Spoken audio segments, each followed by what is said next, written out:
Welcome back to another video from Workers Hammer. I'm Tom, joined by Vincent here. Hi. And we've just gotten back from the counter demo against Tommy Robinson. And I think before we go to the lessons, we really have to look at the reality of what this demo was, and that is a pretty humiliating defeat. If we look at the numbers alone, Tommy Robinson's side seems to have gotten around 1 million, and on our side, lucky if it was 15,000, more likely 10,000. So I think maybe if we just start there, like how did we get here?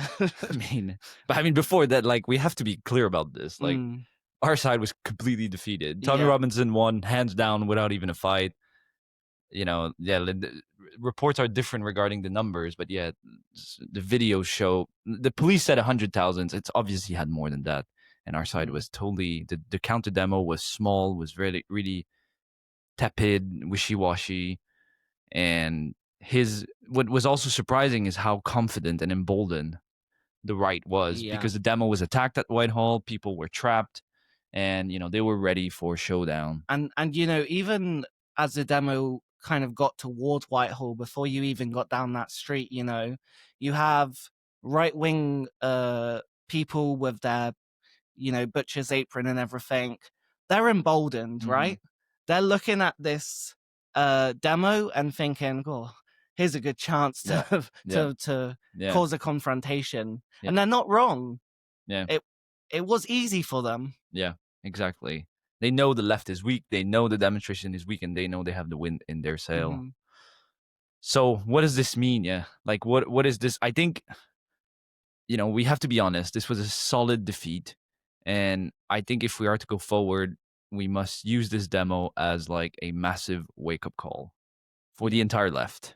And I think the first step into this wake-up call is like whatever the left has been doing in the last years, it's not working. The right is growing and the left is growing weaker, weaker, and the right is stronger, and they have the wind in their sails. So I think that has to be the first like sort of starting point if we're gonna have any sort of discussion about how did that happen, right? Yeah.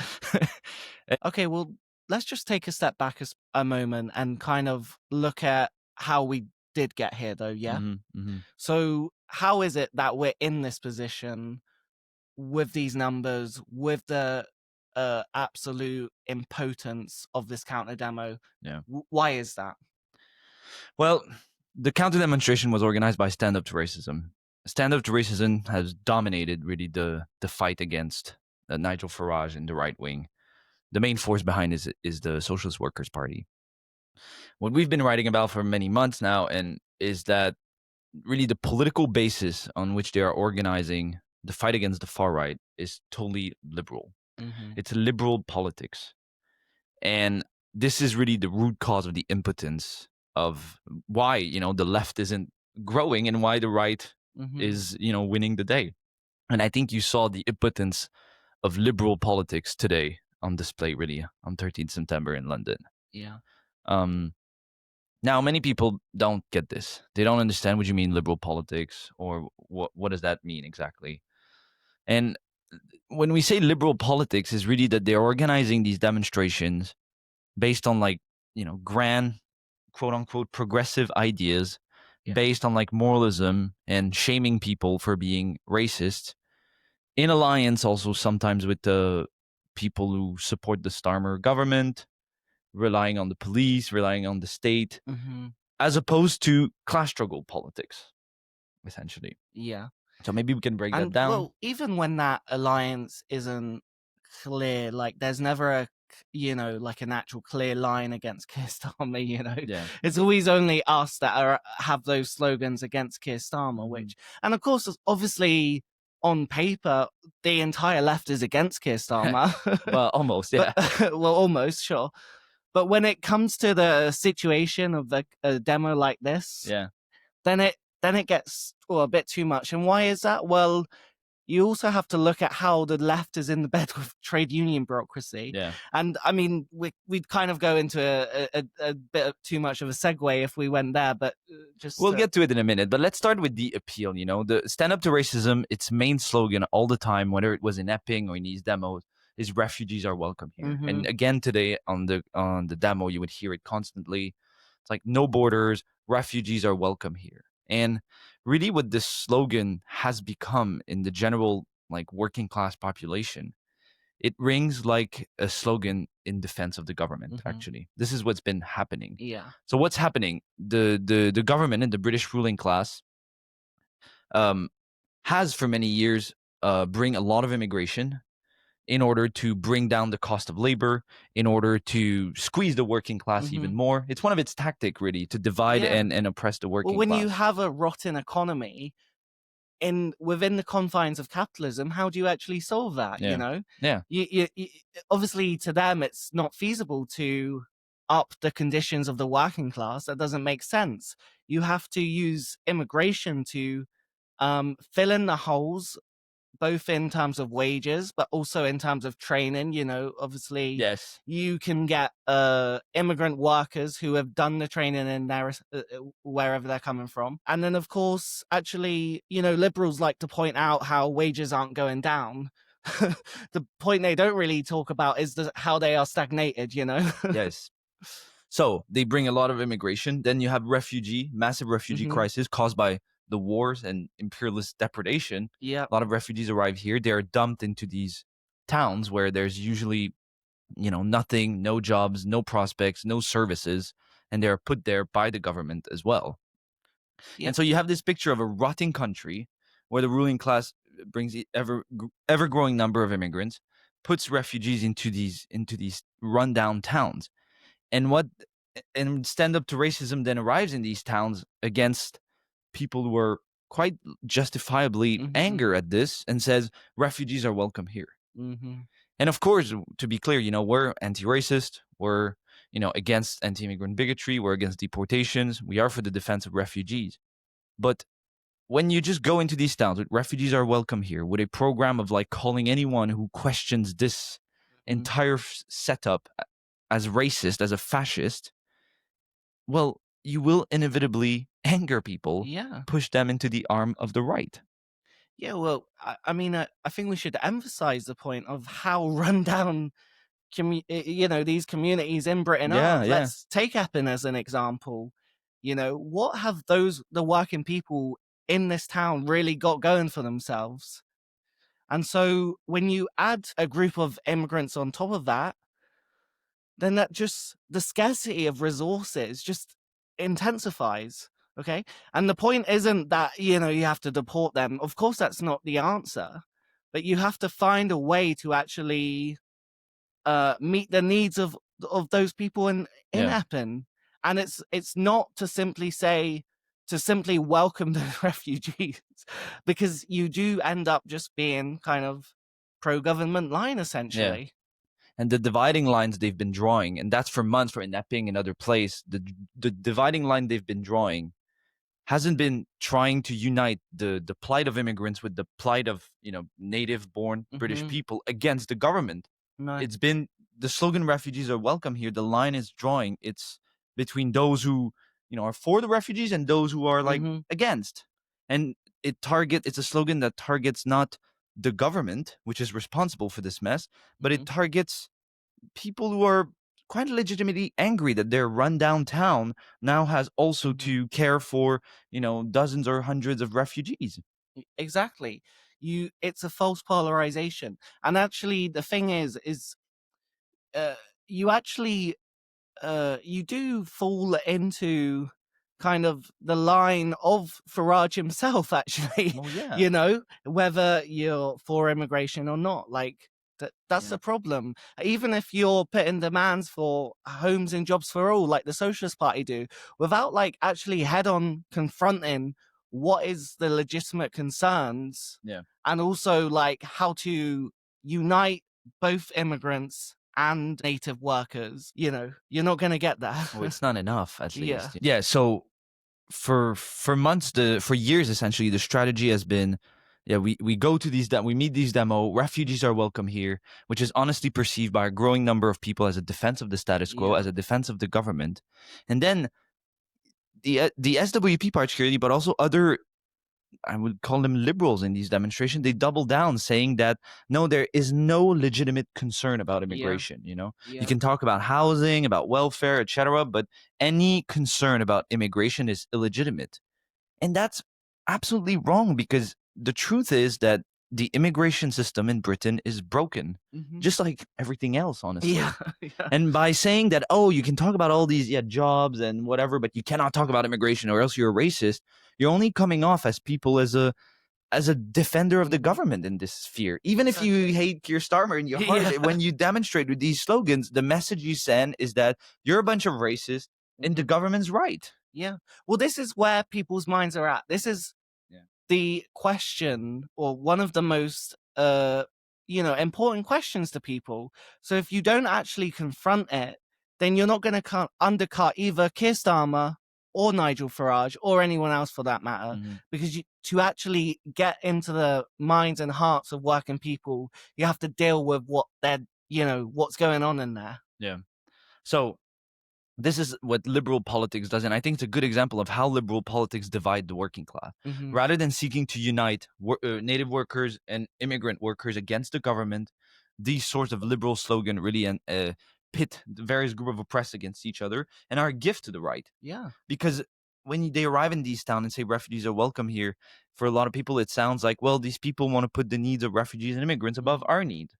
And that's how the government functioned, right? It's divide and rule, immigrants Especially. versus workers, and the left's intervention, if it stays Mhm. in these liberal thing, it's only feeds divide and But rule. especially when you look at like again, to look at Epping, like for the most part that was Londoners, petty bourgeois Londoners Yeah. going into Epping Yes. and declaring these streets are Yeah. streets.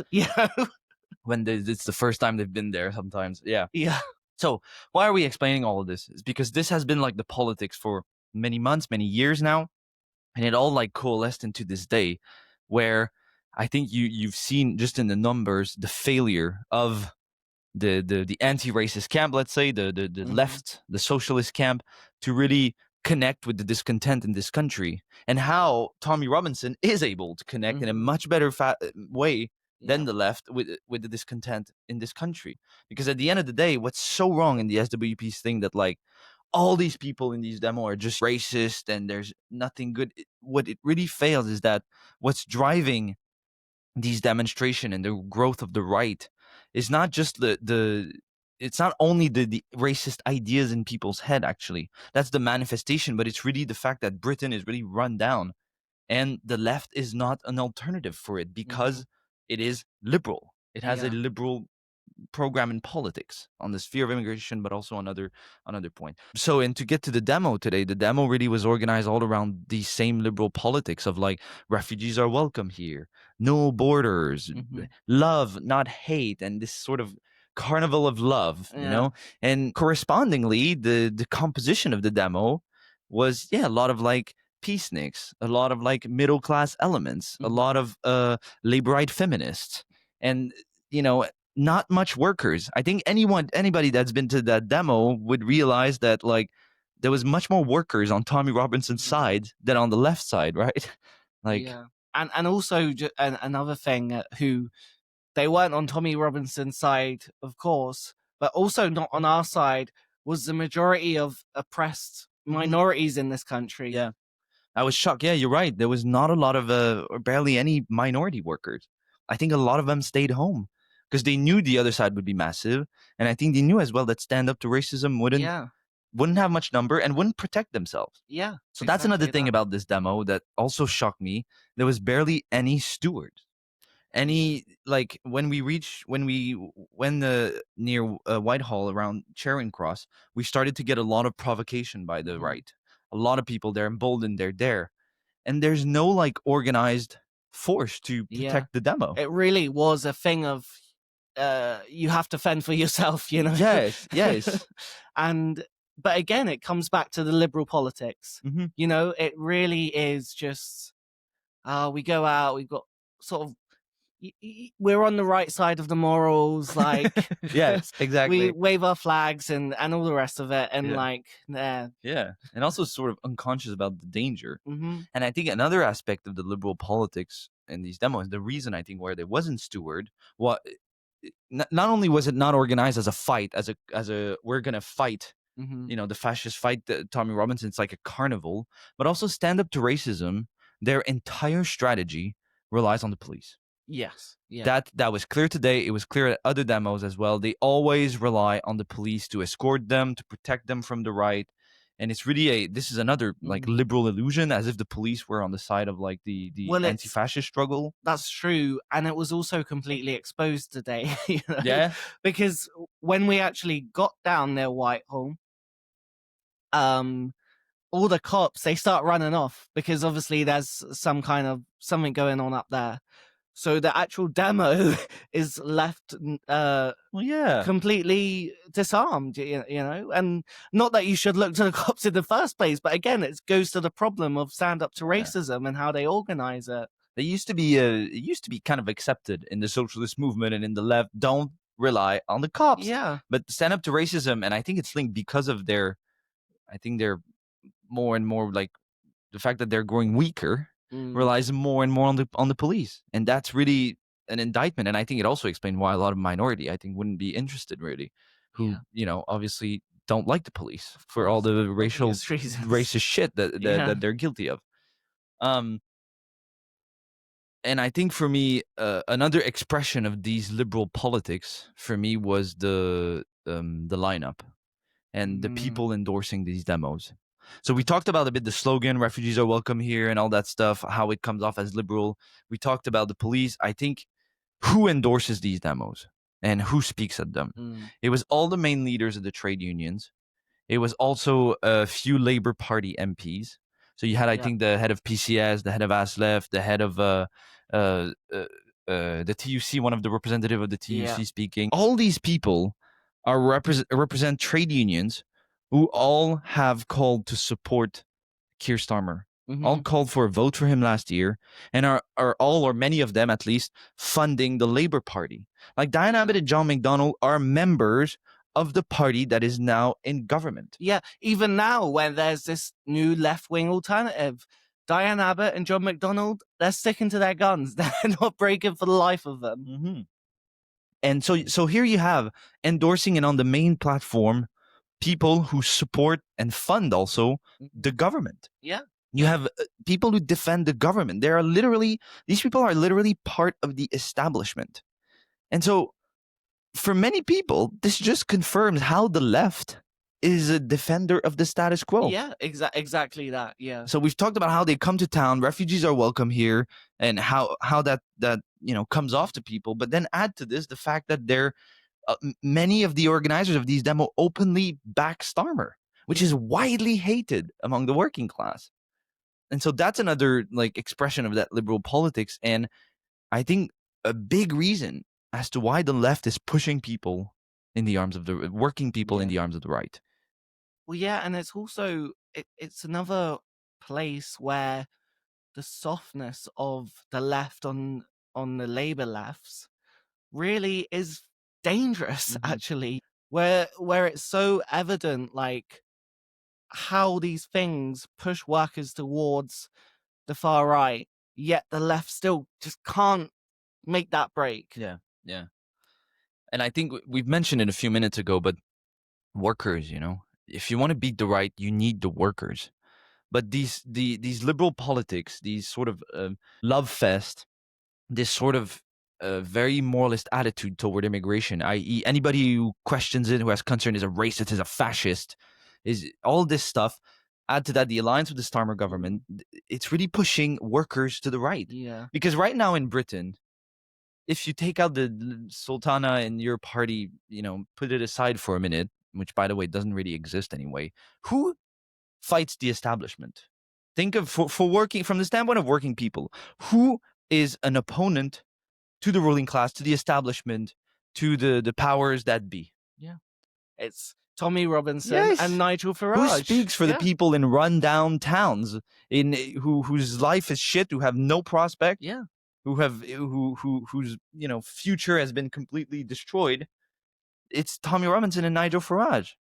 And the whole political basis of stand up to racism, by rejecting really a class struggle approach, by refusing to oppose the government. Honestly, if stand up to racism would combine its call to fight the right with calls against the government, can guarantee you there would be more people coming. By refusing to do this, they're really paving the way for their own defeat and paving the way for the definitely. right. And so I think we've highlighted pretty clearly the problems of stand up to racism. But obviously they're not the only thing at this, there were a lot of other left groups there beyond just us as well. So were they doing something right? Well, the problem for me with the other left group is that none of them really challenges the liberal politics which dominates the left. Some of them openly embrace these politics. I could name like Socialist Alternative on some question, for example. But others who they're not liberals. They know like liberalism in general is not like a good idea, and they claim to be Marxist. Yet they do nothing in the movement to fight the influence and the dominance of liberal politics and its destructive impact really on the left. Maybe let's make that a bit more concrete. So let's take the Revolutionary Communist Party, for example. Yeah. Like, what was wrong with their intervention today? Well, they had a lot of slogan about how it's the capitalists that gutted the NHS and gutted social services, whatever. But here's the thing. We went into that demo. We can talk a little bit about our intervention. We tried to build a pole of militancy inside that demonstration. And we had a banner with slogans reading, smash racist thugs, reject Farage, and break with Starmer, which is really a message to the unions. We wanted to put opposition to Starmer and combine with slogans against the fascists. We had slogans as well against Starmer. But we also had another banner which read, ditch the liberals, win the worker, which is sort of our front page. We had this banner. And our whole intervention was to try to really sort of polarize this demonstration in a certain way and show concretely how liberal politics is an obstacle to fight the right, really. But this does not feature in the intervention of the RCP, as far as I know. Actually, I didn't look carefully at their contingent, but was there any slogan sort of seeking to polemicize openly or openly against the politics of stand up to racism and the SWP? Not that I know of, which is even more damning because RCP members, they know that liberalism and these kind of politics are toxic. They know that screaming refugees are welcome here and all that stuff doesn't do anything to fight the far right. Actually, they written in their past newspaper, they have a tiny polemic against the stand up to racism on this question, which is correct, by the way, but it's small, but it doesn't feature in their intervention. Yet the role of communists, I think, at this point, and I think September today has to be a wake up call, like wake the F up. Yeah. We need to have a fight in the left. We can't go on like this. That has to be the main thing. If we just continue being like hippie dippy liberals and marching under these slogans, the right is going to continue growing. It's going to look, these demos really make the left look unserious and really hippie dippy rather than being what we should be, class struggle fighter. Appeal to the class interest against the government. This doesn't mean like, I know people are going to accuse us maybe of pandering to the right because we talk about the liberals, but the reason why a lot of workers are attracted by the right is because the right denounces the liberals all the time. Yeah. Well, sometimes they do have a point from the opposite side of the political argument. Wrongly, sure. But like, if you're a working person and your life's just being driven down and down and down. Yeah. And the only serious opposition is Farage. Of course you're gonna fucking look there. Like, and if the other side is all peace and love and no, there's no concern about immigration, you're a racist if you said that. And oh yeah, John McDonnell and Diane Abbott, the Labour MPs who support Starmer. Well, no wonder. Like, they're gonna look to Tommy Robinson and to Farage. Like, I think this is. Yeah, it's very frustrating because it's kind of obvious in a certain sense, but at the same time, I know I know how it's hard sometimes to get out of that political framework that frames these demos. But we have to use today as a wake up call. Whatever we've been doing doesn't work. Yeah. whatever has been done doesn't work. It needs to change, or else, like, yeah, like time is sort of ticking, because there's one point as well. Like, we were not really facing fascists today. Yeah, There were that's important. fascists. Yeah. There were fascists, but it wasn't like organized actual fascists really dare to like bash us. It was like a right wing upsurge. But like, it will come. This is only the beginning. Well, I think that's important to note, because it, if this was fascists that we were dealing with today, like if the majority were fascists, then we'd all be leaving in stretchers, you know, to put it mildly. Yeah. And some a lot worse than that. Yeah. Yeah. So it's really terrifying for minorities in particular, but for everybody that is looking at this country, where is it going? And it really requires a massive political change on the left. And again, we're repeating ourselves, but the problem is to be found in liberalism. Yeah. And I think what would be good for, the other left group you mentioned, what would be good is that next time we need to organize ourselves beforehand. Yeah. And build an actual bloc that can actually stand up to the far to the right. Well, I think that's the thing. Like, to take the Revolutionary Communist Party as an example, the RCP, a lot of what they like. You're right. They can point out a lot of the flaws in stand up to racism, but they have to actually provide that poll against it as well, and that's what's missing. Yeah. And so, it's fine to be critical, but unless you're actually going to back that up, it doesn't mean a lot. Yeah. I just want to conclude on demoralization. I'm sure there are many people who are sort of defeated a bit after today, I myself. Like, yeah. Like, it is today wasn't fun, No. Like, let's be real. But it's normal in a certain sense, like, we lost. And I don't have really good messages of like, oh, things are gonna get worse, before they get better. That's our thing, and that's what we've been writing, by the way, for a few years now. Us at the Spartacus League, things are gonna get tough. They're getting tough. However, I think the one hope and the one thing we can channel our energies with, because we're not gonna give up. Giving up is always wrong. We need to fight for a change and a reorientation in the left, and your party thing of Sultana and Corbyn does offer an opening for this. It will be a disaster if it's based on liberal politics. However, there is sort of an opportunity here to channel our energy into building something different. And building something different, you need to learn the lesson of what went wrong. And I think that's why our main thing is about ditch the liberals, win the worker. We think this is really the root cause of the impotence of the left.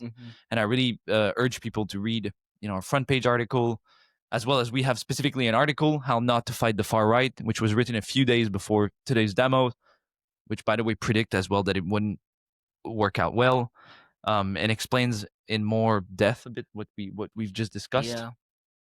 And I think this is the only way we have, really, because there is a potential for a left force, which, if it is able to connect with those workers who today look to the right, if it is able to connect the plight of immigrants, the plight of workers based on class struggle against the ruling class, there is actually a possibility to change the direction of this country. But this is the problem for the left. Yeah. Unless you actually confront the liberals, break from the liberals, you have no chance of reaching the working class. To do all the nice things we want to do, that is the starting point. There is no other way to do it. Yeah. On those words, I think we can end it here. Okay, sure. All right. Okay. Well, follow us on social media. The links are in the description, and hit the like button and share the video as well if you can. Cheers. Cheers. Thank you.